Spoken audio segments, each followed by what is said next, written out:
ਵਾਹਿਗੁਰੂ ਜੀ ਕਾ ਖਾਲਸਾ ਵਾਹਿਗੁਰੂ ਜੀ ਕੀ ਫਤਿਹ।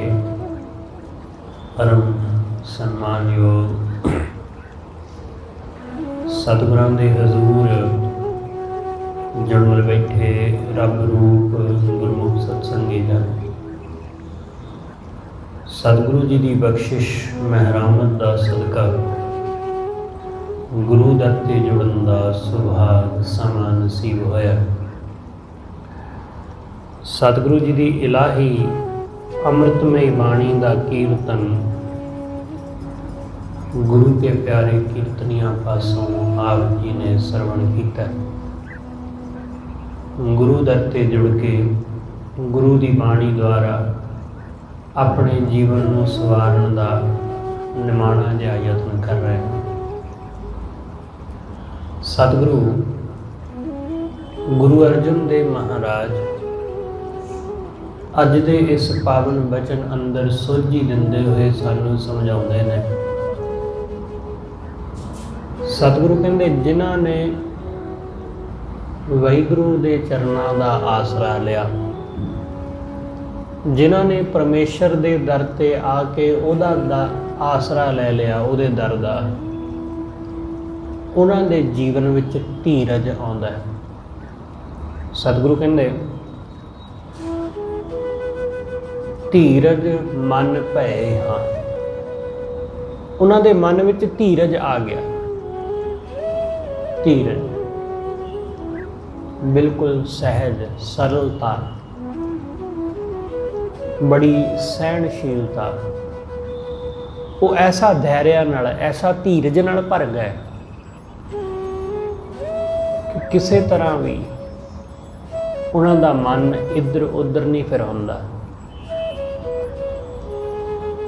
ਧੀਰਜ ਤੋਂ ਬਿਨਾਂ ਅਸੀਂ ਭਟਕਦੇ ਹਾਂ, ਕਿਉਂਕਿ ਧੀਰ ਨਹੀਂ ਹੈ।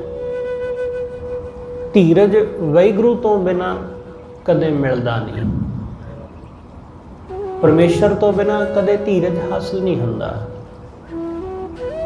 ਅਸੀਂ ਜਿੰਨਾ ਮਰਜ਼ੀ ਇੱਧਰ ਉੱਧਰ ਮਾਇਆ ਦੇ ਮਗਰ ਭੱਜਦੇ ਰਹੀਏ, ਦੌੜਦੇ ਰਹੀਏ, ਜਦ ਤੱਕ ਵਾਹਿਗੁਰੂ ਦੇ ਦਰ ਤੇ ਨਹੀਂ ਜੁੜਦੇ, ਜਦੋਂ ਤੱਕ ਉਹਦਾ ਆਸਰਾ ਨਹੀਂ ਲੈਂਦੇ, ਉਦੋਂ ਤੱਕ ਸਾਡਾ ਮਨ ਧੀਰਜ ਨਹੀਂ ਫੜਦਾ। ਸਤਿਗੁਰੂ ਗੁਰੂ ਅਰਜਨ ਦੇਵ ਮਹਾਰਾਜ ਕਹਿੰਦੇ, ਸਭ ਕੁਝ ਕਰਨ ਕਾਰਨ ਵਾਲਾ ਉਹ ਵਾਹਿਗੁਰੂ ਆਪ ਹੈ। ਕਰਨ ਕਾਰਨ ਤੂੰ ਹਾਂ। ਹੇ ਸੱਚੇ ਪਾਤਸ਼ਾਹ, ਸਭ ਕੁਝ ਕਰਨ ਕਰਾਉਣ ਵਾਲਾ ਤੂੰ ਹੈ। ਤੇਰੇ ਬਿਨਾਂ ਕੋਈ ਹੋਰ ਨਹੀਂ ਹੈ।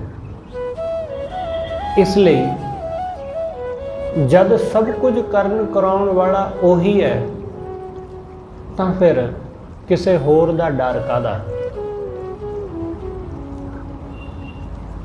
ਜਿਹਨੂੰ ਅਸੀਂ ਆਪਣਾ ਜਾਣਦੇ ਹਾਂ, ਜਦ ਸਭ ਕੁਝ ਉਹਦੇ ਹੱਥ ਵਿੱਚ ਹੈ, ਤਾਂ ਫਿਰ ਕਿਸੇ ਤੀਸਰੇ ਬੰਦੇ ਦਾ ਡਰ ਸਾਡੇ ਮਨ ਵਿੱਚ ਪੈਦਾ ਨਹੀਂ ਹੁੰਦਾ। ਇਸ ਲਈ ਸਤਿਗੁਰੂ ਕਹਿੰਦੇ, ਸਭ ਕੁਝ ਕਰਨ ਕਰਾਉਣ ਵਾਲਾ ਉਹੀ ਹੈ। ਸੁੱਖ ਦੁੱਖ ਉਹਦੇ ਹੱਥ ਹੈ, ਜਨਮ ਮੌਤ ਉਹਦੇ ਹੱਥ ਹੈ, ਸਭ ਕੁਝ ਉਸ ਦੇ ਤਾਂ ਹੱਥ ਹੈ। ਇਸ ਲਈ ਜਿਨ੍ਹਾਂ ਨੂੰ ਵਾਹਿਗੁਰੂ ਦੀ ਇਸ ਸੱਤਾ ਦਾ, ਉਹਦੀ ਇਸ ਕਲਾ ਦਾ ਜਿਨ੍ਹਾਂ ਨੂੰ ਪਤਾ ਚੱਲ ਗਿਆ, ਸਤਿਗੁਰੂ ਕਹਿੰਦੇ ਉਹ ਬੰਦੇ ਟਿਕਦੇ ਨੇ, ਉਹਨਾਂ ਦੇ ਅੰਦਰ ਧੀਰਜ ਆਉਂਦਾ ਹੈ। ਜਦ ਪਤਾ ਹੈ ਕਿ ਉਹਨੇ ਹੀ ਸਭ ਕੁਝ ਦੇਣਾ ਹੈ, ਤਾਂ ਫਿਰ ਮੈਂ ਕਿਸੇ ਬੰਦੇ ਤੋਂ ਕਿਉਂ ਡਰਾਂ। ਜਦ ਪਤਾ ਹੈ ਕਿ ਸਭ ਸੁੱਖ ਦੇਣ ਵਾਲਾ, ਦੁੱਖ ਦੇਣ ਵਾਲਾ ਉਹੀ ਹੈ, ਤਾਂ ਕੋਈ ਬੰਦਾ ਨਾ ਸੁੱਖ ਦੇ ਸਕਦਾ ਤੇ ਨਾ ਦੁੱਖ। ਇਸ ਲਈ ਮਤਾ ਕਿਤੇ ਇਹ ਖਿਆਲ ਆਪਣੇ ਮਨ ਵਿੱਚ ਪੈਦਾ ਕਰ ਲੈਣਾ, ਭਰਮ ਪਾਲ ਲੈਣਾ ਕਿ ਕੋਈ ਬੰਦਾ ਤੁਹਾਨੂੰ ਸੁੱਖ ਦੇ ਸਕਦਾ ਹੈ ਜਾਂ ਕੋਈ ਤੁਹਾਨੂੰ ਦੁੱਖ ਦੇ ਸਕਦਾ ਹੈ। ਨਾ ਕੋਈ ਤੁਹਾਨੂੰ ਸੁੱਖ ਦੇ ਸਕਦਾ ਤੇ ਨਾ ਹੀ ਕੋਈ ਤੁਹਾਨੂੰ ਦੁੱਖ ਦੇ ਸਕਦਾ। ਦੁੱਖ ਤੇ ਸੁੱਖ ਇਹ ਸਾਡੇ ਆਪਣੇ ਆਪ ਨਾਲ ਹੀ ਸੰਬੰਧਿਤ ਹੈ। ਤੁਸੀਂ ਸੁਖੀ ਹੋਣਾ ਚਾਹੁੰਦੇ ਹੋ ਤਾਂ ਸੁਖੀ ਹੋ ਸਕਦੇ ਹੋ, ਤੁਸੀਂ ਦੁਖੀ ਹੋਣਾ ਚਾਹੁੰਦੇ ਹੋ ਤਾਂ ਦੁਖੀ ਹੋ ਸਕਦੇ ਹੋ।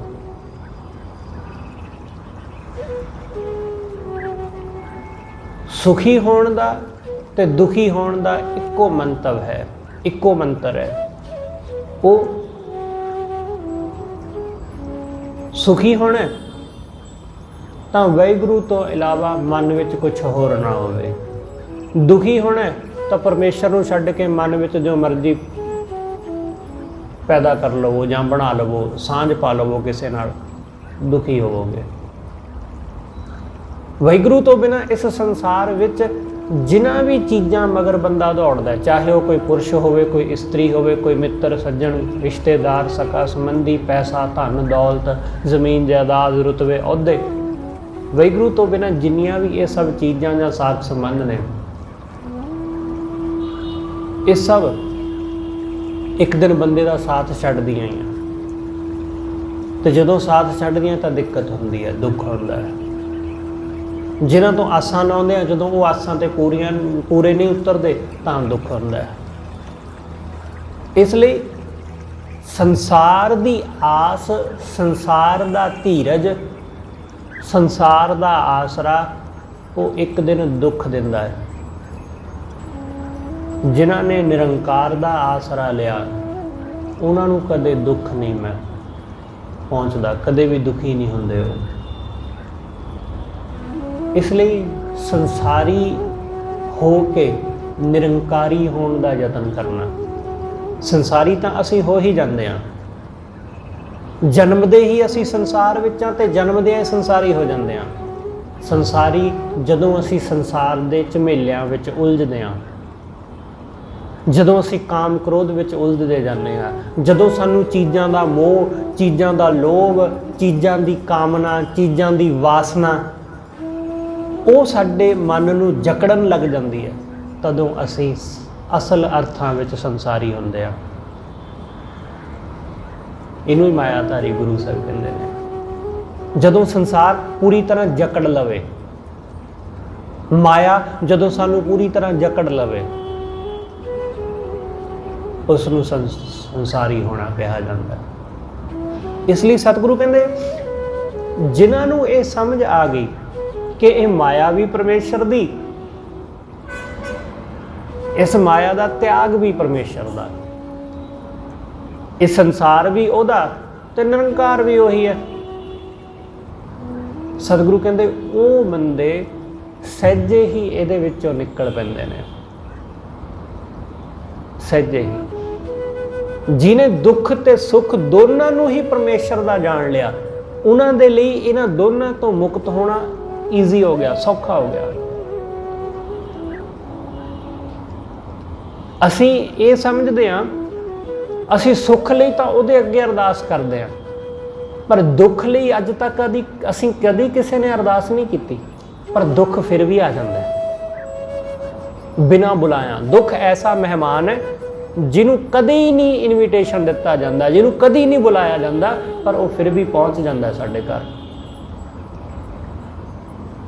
ਹਮੇਸ਼ਾ ਸੁੱਖ ਨੂੰ ਸੱਦਿਆ ਜਾਂਦਾ ਹੈ, ਸੁੱਖ ਦੀਆਂ ਮਿੰਨਤਾਂ ਕੀਤੀਆਂ ਜਾਂਦੀਆਂ, ਸੁੱਖ ਦੇ ਰਾਹ ਵਿੱਚ ਫੁੱਲ ਵਿਛਾਏ ਜਾਂਦੇ ਨੇ। ਸੁੱਖ ਆਉਂਦਾ ਹੈ, ਪਰ ਸੁੱਖ ਦੇ ਮਗਰ ਮਗਰ ਦੁੱਖ ਵੀ ਆ ਜਾਂਦਾ ਹੈ। ਸੁੱਖ ਵੀ ਨਾਲ ਦੁੱਖ ਨੂੰ ਲੈ ਆਉਂਦਾ ਹੈ। ਜਿਸ ਬੰਦੇ ਨੂੰ ਇਹ ਗੱਲ ਸਮਝ ਆ ਜਾਂਦੀ ਹੈ ਕਿ ਸੁੱਖ ਦੇ ਪਿੱਛੇ ਪਿੱਛੇ ਹੀ ਦੁੱਖ ਆਉਂਦਾ ਹੈ, ਜਨਮ ਦੇ ਪਿੱਛੇ ਪਿੱਛੇ ਹੀ ਮੌਤ ਆਉਂਦੀ ਹੈ, ਦਿਨ ਦੇ ਪਿੱਛੇ ਪਿੱਛੇ ਹੀ ਰਾਤ ਆਉਂਦੀ ਹੈ, ਜਿਹਨੂੰ ਇਹ ਦਿਸ ਪਿਆ ਉਹਨੂੰ ਇਹਨਾਂ ਦਾ ਤਿਆਗ ਕਰਨਾ ਸੌਖਾ ਹੋ ਜਾਂਦਾ ਹੈ। ਉਹ ਸਮਝ ਲੈਂਦਾ ਹੈ ਕਿ ਦੋਨੋਂ ਹੀ ਉਸਦੇ ਨੇ, ਦੁੱਖ ਤੇ ਸੁੱਖ, ਦਿਨ ਤੇ ਰਾਤ, ਤਾਂ ਉਹ ਸਹਿਜੇ ਇਹਦੇ ਵਿੱਚੋਂ ਨਿਕਲ ਗਿਆ। ਇਸ ਲਈ ਸਤਿਗੁਰੂ ਕਹਿੰਦੇ ਕਰਨ ਕਾਰਨ ਕਾਰਨ ਕਰਨ ਤੂੰ ਹਾਂ। ਹੇ ਵਾਹਿਗੁਰੂ ਤੂੰ ਹੀ ਹੈ ਕਾਰਨ ਨੂੰ ਕਰਨ ਵਾਲਾ। ਕਾਰਨ ਸਾਡੇ ਜੀਵਨ ਵਿੱਚ ਬਿਨਾਂ ਕਾਰਨ ਤੋਂ ਕੁਝ ਵੀ ਨਹੀਂ ਹੈ। इस गल की भी बहुत संभावना है कि अज असी इत्थे बैठे हाँ तो जरूर कोई ना कोई कारण लेके आया होगा सानू इत्थे। बिना कारण तो असी कुछ भी नहीं करते। वो कारण भी परमात्मा ही पैदा करने वाला है। सबब बनया। आप कहते कि सबबी फलाने बंदे नाल मेल हो गया, कारण बनया कोई ना कोई सबब बन गया। इसे चीज़ नूं असी संजोग कह दिंदे हां। सबब बन जाना, संजोग बन जाना, कारण हो जाना किसी दो चीज़ों के मेल का। सतगुरु कहते उही है कारण सब कासे दा। कारण तू हाँ, अवर ना सुझै मूँ हाँ। वाहिगुरू तेरे तो बिना मैनू कोई होर सुझदा नहीं, मैनू तेरे तो बिना होर कुछ नहीं सुझदा। जदों इस गल का पता चल जाए कि सब कुछ करन कराउण वाला वो है, तो उहदे तो बिना तुहानू होर कोई सुझ किवें सकदा है।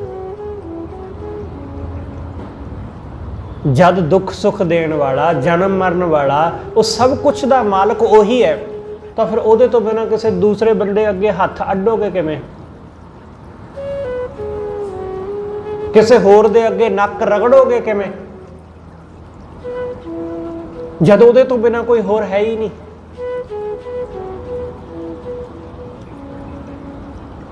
इसलिए सिर्फ ओही है, ओही। उहदे तो बिना सतगुरु कहंदे मैनू कुछ सुझदा नहीं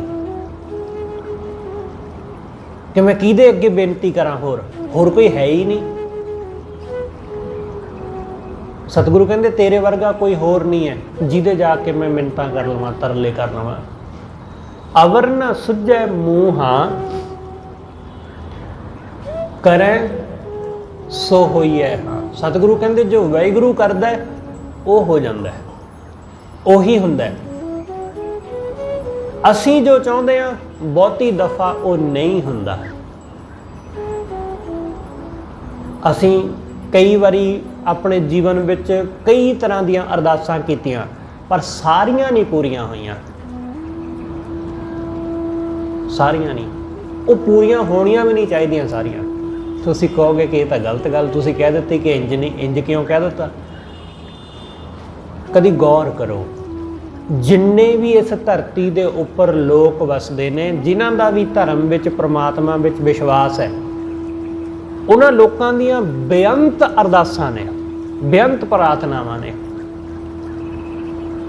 उन्हां दीयां अरदासां विच बहुत सारियां ऐसियां चीज़ां ने जिहड़ियां उन्हां नूं मिल जाण तां जीवन का संतुलन बिगड़ सकता है। जरा कल्पना करके देखो कि हर बंदे की कामना पूरी हो जाए, हर बंदे की, तुहाडी, तुहाडे परिवार की, तुहाडे आंढ गुआंढ की, तुहाडे घर विच काम करन वाले नौकर की, हर बंदे की हर कामना जो भी वो चाहुंदा है, तो कल्पना करके देखो बनेगा की साडे आले दुआले दा। क्योंकि तुहाडा नौकर की चाहुंदा है कि इस घर का मालक मैं बना। तुसीं की चाहुंदे हो? जिस ऑफिस विच मैं काम करना, काश किते इस ऑफिस का मालक मैं होवां। साडियां कामनावां इहो जिहियां ही ने ना, साडियां इच्छावां यही ने। लखां बंदे रोज़ लॉटरियां खरीदते हैं, वो सारियां दी कामना यही है, सारियां दी अरदासां यही है कि मेरी लॉटरी निकल आए। हुण एक बंदे दी निकल सकदी, सारियां दी तां निकल नहीं सकदियां। हुण जे सारियां दी कामना पूरी हो जाए, इनाम एक है, लैण वाले लखां, लैण वाले लखां, हुण उहनूं किवें डिस्ट्रीब्यूट करनगे, किवें वंडणगे उस इनाम नूं? क्योंकि उन्ने ही इनाम नहीं है जिन्ने लोगों ने लॉटरी पाई है। इसलिए हर कामना पूरी नहीं की जा सकती। बहुत सारे लोग, मैं ऐसा भी सुनिया है कि ऐसियां अरदासां भी करते हैं कि दूसरा आदमी मैनू दुख दिंदा है, वो ना बचे। ऐसे लोग भी हैगे ने। तुसी सोचते हो कि जे परमात्मा सचमुच ऐसे बंदे की अरदास सुन लवे कि गवांढी जिहड़ा ना बहुत तंग करता है, रब्बा इहनूं चक लै। बहुत लोग ऐसियां गल्लां करते हैं। जे सचमुच रब चक लवे उहनूं फिर। इसलिए साडी हर अरदास पूरी नहीं हो सकती, साडी हर कामना पूरी नहीं हो सकती। ते जे उस बंदे की सचमुच कामना पूरी हो गए कि वो आदमी मर गया, फिर बंदे नूं आप नूं कि मैं तो वैसे ही कहा सी, मेरी कोई ऐसी इंटेंशन तो है नहीं सी, मैं तो वैसे ही, मैनूं गुस्सा आया तो मैं कह दिता, मैं गुस्सा आया तो मैं कह दिता कि भाई रब्बा इहदा काम खत्म हो जाए। बाद में साडा जवाब ये होएगा कि मैं तो, मेरी कोई ऐसी भावना नहीं सी। इसलिए सतगुरु कहते करे सो होइए। हाँ, जो वाहिगुरू करता है उही हुंदा, जो वो चाहुंदा है वो हुंदा। जे असी चाहुंदे आ जे वो हो जाए तो काम खराब हो सकता है। इस करके साडी हर कामना पूरी नहीं होंदी। सतगुरु कहते वाहिगुरू जो करता है वो ही होवेगा ते वो ही होना चाहिए, वो ही होना चाहिए। मेरा एक मित्र है, बड़ा प्यारा आदमी है, उसने कैनेडा वास्ते वीज़ा अप्लाई किया। अप्लाई करने तो पहला वो अपने परिवार समेत अरदास करने वास्ते गुरुद्वारे पहुंचा। उन्हें आप अरदास करी ते उहदी अरदास तो बाद उहदी घरवाली उहदे नाल लड़ पई। हुण ऐसा उन्हें की अरदास बोल दिता होएगा कि जिहड़ा लड़ पई। उन्हें की कहा? उन्हें कहा कि हे वाहिगुरू, कि तुहाडी किरपा नाल मैं आ वीज़ा अप्लाई करिया, जे तुसी चाहुंदे हो तो लग जाए। बस हुण उहदी घरवाली बाद विच घर आके लड़ पई, ये की होया, तुसी चाहुंदे तो लग जाए। तुसी की चाहुंदे? वो कहंदा मैं कुछ नहीं चाहुंदा, वाहिगुरू भेजना चाहे तो ठीक, नहीं भेजना चाहे तो तां भी ठीक।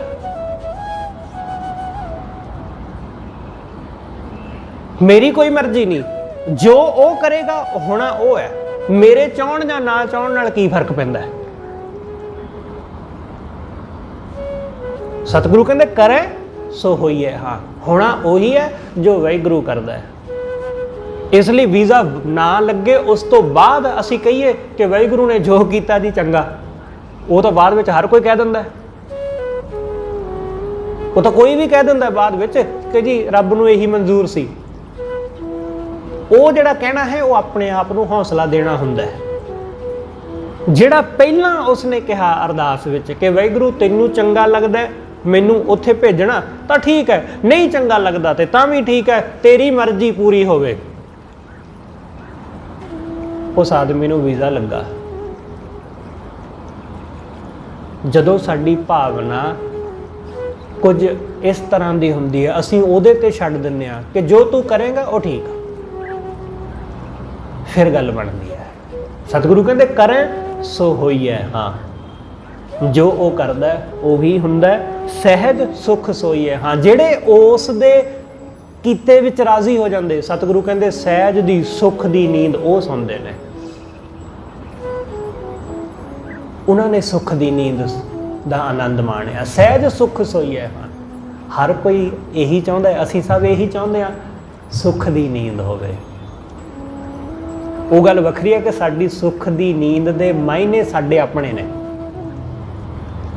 हर बंदे दी सुख दी नींद दा अर्थ उहदा अपना है। कोई चाहुंदा है कि मैं फलाना मेरा घर होवे ते उहदे विच मैं सुख दी नींद सोवां, कि बहुत आलीशान किंग साइज बैड होवे या क्वीन साइज बैड होवे ते उहदे उत्ते मैं सोऊंगा, तां गल बनेगी। कनेडा अमरीका विच मेरा घर होवे उत्थे मैं बसां, तां सुख दी नींद। वो गल वखरी है कि साडे सुख दी नींद दे अर्थ वक्खो वखरे ने,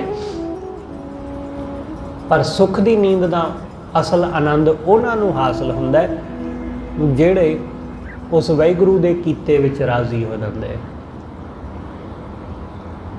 इसलिए उन्हों की कंडीशन कोई नहीं कि आ चीज़ मिलेगी तो मैं सुखी होऊंगा ना, कंडीशन कोई नहीं, बस जिथे तू रखेगा मैं उत्थे राजी हो जाऊंगा बस। तो ऐसे बंदे नूं कौन दुखी कर सकता है?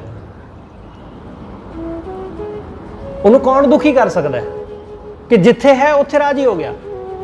असी लोग दुखी होने का एक कारण साडा होर है क्योंकि असी परफेक्शन लभदे हैं, परफेक्ट कि मेरा धी पुत परफेक्ट होना चाहिए। हुण परफेक्ट तो दुनिया में कोई हुंदा ही नहीं। कोई भी आदमी, कोई भी स्त्री, कोई भी बच्चा, कोई भी मनुख, कोई भी चीज़ परफेक्ट अपने आप विच कदे हुंदी ही नहीं। असी दुखी क्यों होंदे हैं? असी दुखी होंदे हैं कि मैं जिवें चाहुंदा ना उवें होना चाहिए, मेरे मुताबिक परफेक्ट होना चाहिए। कोई चीज़ तुहाडे मुताबिक परफेक्ट कदे भी नहीं हो सकती। साडे घरां दे कलेश क्यों ने? इसे करके कि पत्नी मेरे मुताबिक ठीक नहीं, पति मेरे मुताबिक ठीक नहीं, बच्चा मेरे मुताबिक ठीक नहीं, जिवें मैं इनू कहना है उवें करदा नहीं। भाई वो किवें कर सकदा है? वो जैसा है वो परफेक्ट है। हर आदमी जैसा है वो वैसा परफेक्ट है, पर किसी दूसरे दे अकॉर्डिंग वो ठीक नहीं है, किसी होर दे मुताबिक। साडे दुख का कारण असल विच यही है क्योंकि असी आप परफेक्ट हुंदे नहीं, पर चीज़ां नूं जां दूसरिਆਂ नूं परफेक्ट देखना चाहुंदे हैं। इसलिए ये ख्याल रखो कि जे मैं अद्धा अधूरा हाँ, जे मेरे अंदर कोई कमी कोई औगण है तो सुभाविक है कि दूसरे आदमी विच भी होवेगी। सुभाविक है, कुदरती है, ऐसा ही हुंदा है। कोई भी आदमी पूरा नहीं हुंदा। ते साडी तां धारणा ही ये है कि जब तक बंदा मरदा नहीं पूरा नहीं हुंदा। असी तां कहंदे पूरा मरे होए नूं कि जी आदमी मर गया पूरा हो गया। जिउंदे जी तां असीं पूरे हुंदे ही नहीं। इसलिए कोई भी आदमी पूरा नहीं हुंदा है। सतगुरु कहंदे कि जिन्हां ने उस वाहिगुरू की रज़ा नूं जान लिया कि इत्थे जो है सब परफेक्ट है, सब ठीक है, सतगुरु कहंदे वो बंदे सुख की नींद सौंदे ने। धीरज मन भय, हाँ उन्हां दा मन धीरज विच टिकिया होया, उन्हां दे मन नूं पूरा धीरज है।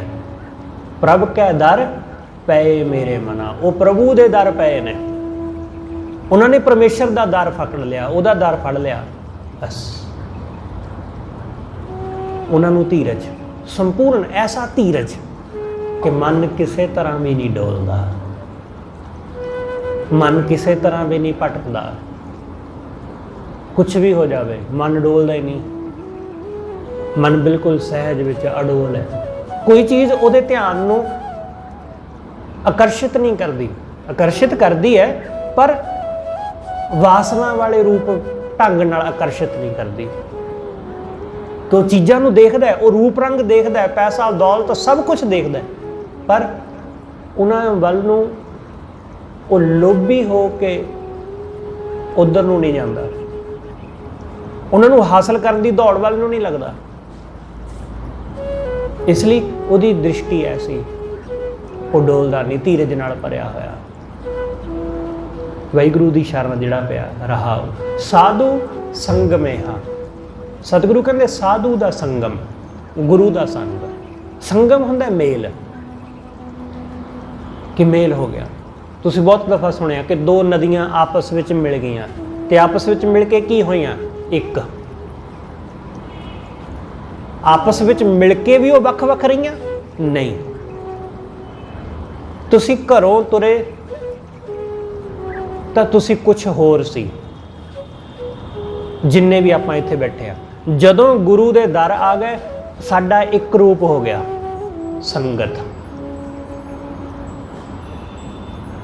संगत हुण इत्थे कौन बैठा है, की तुहाडी जात है, की बरादरी है, की तुहाडा औहदा है, की रुतबा है, की रूप रंग है, की पहरावा, स्त्री पुरुष, कुछ भी नहीं इत्थे मायने रखती गल। इत्थे सारे कौन ने? इत्थे संगत है।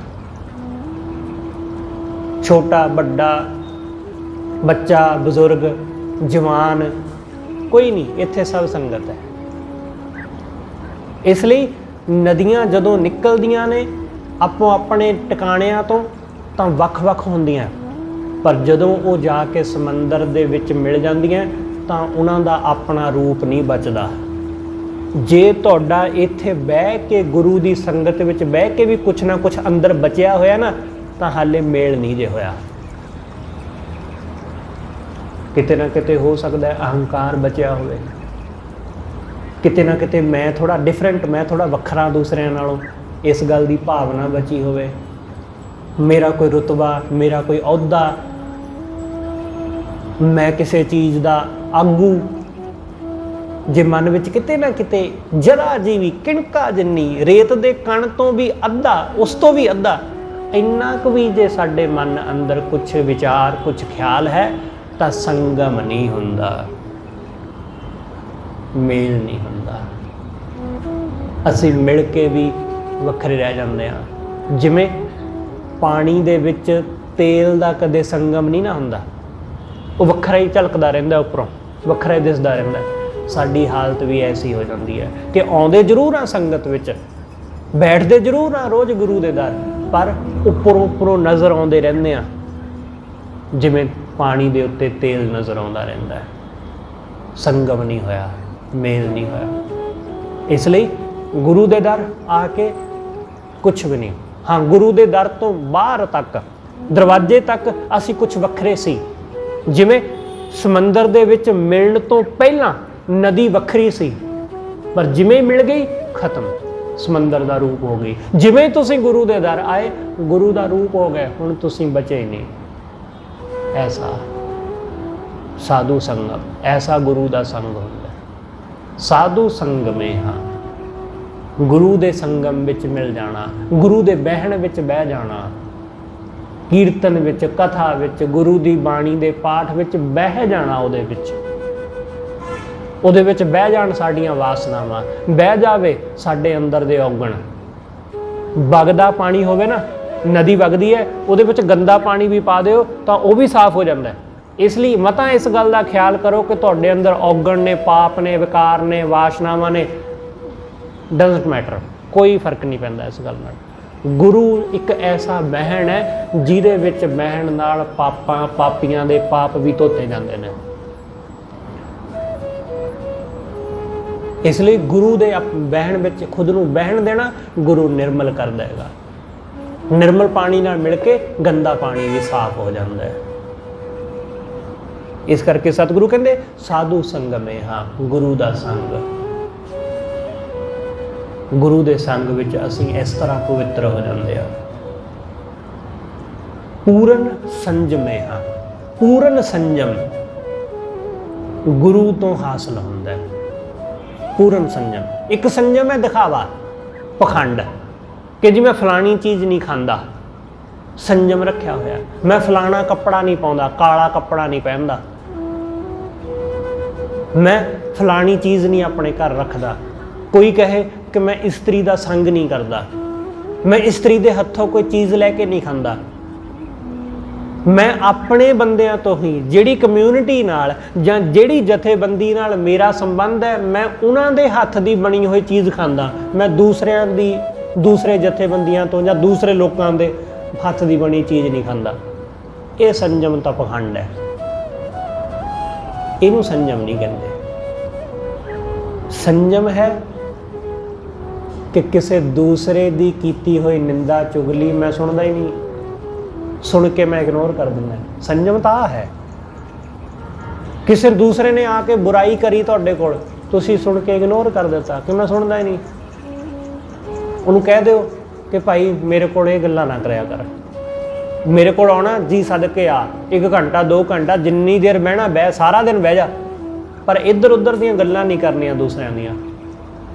संजम आ है कि जी मैं रोटी नहीं खानी है फलाने दिन, ये काहदा संजम होया। लोग कहते जी रोटी नहीं खानी, अन्न नहीं खाना, बाकी जो मर्जी झुलस लो, बस अन्न नहीं खाना, अनाज नहीं खाना, फ्रूट वो ना बस भी गले तक भर लो पेट नूं। ये काहदा संयम होया? ये तो पखंड है मेरा। इस तरह नहीं। सतगुरु कहते संयम, पूर्ण संयम। पूर्ण संयम मतलब कि अख किसी नूं माड़ी भावना नाल देखे ही ना, ऐसा संयम। ਕੰਨ ਕਿਸੇ ਦੀ बुराई सुन ही ना, आ संयम। ਜ਼ੁਬਾਨ ਕਿਸੇ ਨੂੰ ਮਾੜਾ ਬੋਲੇ ਹੀ ਨਾ, ਕਿਸੇ ਦੀ ਨਿੰਦਾ, ਕਿਸੇ ਦੀ ਚੁਗਲੀ, ਕਿਸੇ ਦੀ बुराई करे ही ना, ऐसा संयम, पूर्ण संयम। बाहरले पखंड नहीं, अंदरला पूर्ण संयम। ये गुरु दे संग नसीब हुंदा है। साधु संग में हाँ पूर्ण संजमे हाँ, जब ते छुट्टे आप हाँ। जदों तो मैं छुट गई, जदों तो मैं खत्म हो गई, तदों तो तब ते मिटे ताप हाँ। तदों तो ताप मिट गया मन दा। मन नूं ताप चढ़दा ही साडी हंकार करके, साडी हौमे करके है, साडी हौमे करके। मन जिहड़ा आकड़िया फिरदा ना, मन तपिया फिरदा, ये हंकार करके तपिया, अहंकार करके। क्योंकि दूसरे नालों वखरा, जिहड़ा बंदा बीमार हुंदा है वो दूसरे नालों वखरा ही दिसदा है, दिसदा है ना वखरा। ਉਹਦਾ ਚਿਹਰਾ ਕਿਵੇਂ ਅਲੱਗ ਜਿਹਾ, ਮੁਰਝਾਇਆ ਜਿਹਾ, ਅੱਖਾਂ ਕਿਵੇਂ ਉਹਦੀਆਂ ਹੋਈਆਂ ਪਈਆਂ ਨੇ, ਬੜਾ ਢਿੱਲਾ ਜਿਹਾ ਹੋ ਕੇ ਤੁਰਦਾ। ਪਰ ਜਿਸ ਬੰਦੇ ਦੇ ਅੰਦਰ ਤਾਜ਼ਗੀ ਹੈ, ਜਿਹੜਾ ਬਿਲਕੁਲ ਅਰੋਗ ਹੈ, ਉਹ ਕਿਵੇਂ ਉਹਦੇ ਚਿਹਰੇ ਤੋਂ ਝਲਕ ਪੈਂਦਾ ਹੈ। ਇਸ ਲਈ ਸਤਿਗੁਰੂ ਕਹਿੰਦੇ ਜਿਸ ਬੰਦੇ ਦੇ ਅੰਦਰ ਹਉਮੈ ਦਾ ਤਾਪ ਹੈ, ਉਹ ਵੀ ਦਿਸ ਪੈਂਦਾ ਹੈ, ਹਉਮੈ ਦਾ ਤਾਪ। ਕਿਉਂਕਿ ਉਹ ਸਾਰਿਆਂ ਨਾਲੋਂ ਵੱਖਰਾ ਦਿਸਦਾ ਨਾ, ਅਹੰਕਾਰੀ ਆਦਮੀ। ਉਹਦੀ ਚਾਲ ਢਾਲ, ਉਹਦੀ ਬੋਲੀ, ਉਹਦੀ ਬੋਡੀ ਲੈਂਗੁਏਜ ਵੱਖਰੀ ਦਿਸ ਪੈਂਦੀ ਹੈ। ਕਿਉਂਕਿ ਹੰਕਾਰੀ ਆਦਮੀ ਦੂਸਰਿਆਂ ਨਾਲੋਂ ਵੱਖਰਾ ਹੀ ਬਣ ਕੇ ਆਪਣੇ ਆਪ ਨੂੰ ਦਿਖਾਉਂਦਾ ਹੈ। ਸਤਿਗੁਰੂ ਕਹਿੰਦੇ ਜਦੋਂ ਤੋਂ ਇਹ ਮੈਂ ਮਿਟ ਗਈ, ਜਬ ਤੇ ਮਿਟੇ ਆਪ ਹਾਂ। ਜਦੋਂ ਤੋਂ ਆਪ ਮਿਟ ਗਿਆ, ਆਪਣਾ ਭਾਵ ਮੈਂ ਮਿਟ ਗਈ, ਤਦੋਂ ਤੋਂ तब ते मिटे ताप हाँ। तदों तो सारे ताप भी मिट गए। ईर्षा नहीं, कोई नफरत नहीं, कोई मेरे तो बड़ा छोटा नहीं, सब इक्को जिहे, सब प्यारे, सब चंगे। बस अपने आप को नीवा जान लिया सब नालों। सतगुरु कहते सारे ताप मिट गए। तब ते मिटे ताप हाँ, कृपा धारिया हाँ। जिस दिन मैं मिट गई, उस दिन सतगुरु कहते ओदी कृपा हो गई। किरपा धारिया, उन्हें उस दिन किरपा कर दी, उस वक्त। हुणे साडी मैं मिटे, ओदी दया, ओदी किरपा हुणे हो जाए, ओदी बख्शिश हुणे हो जाए।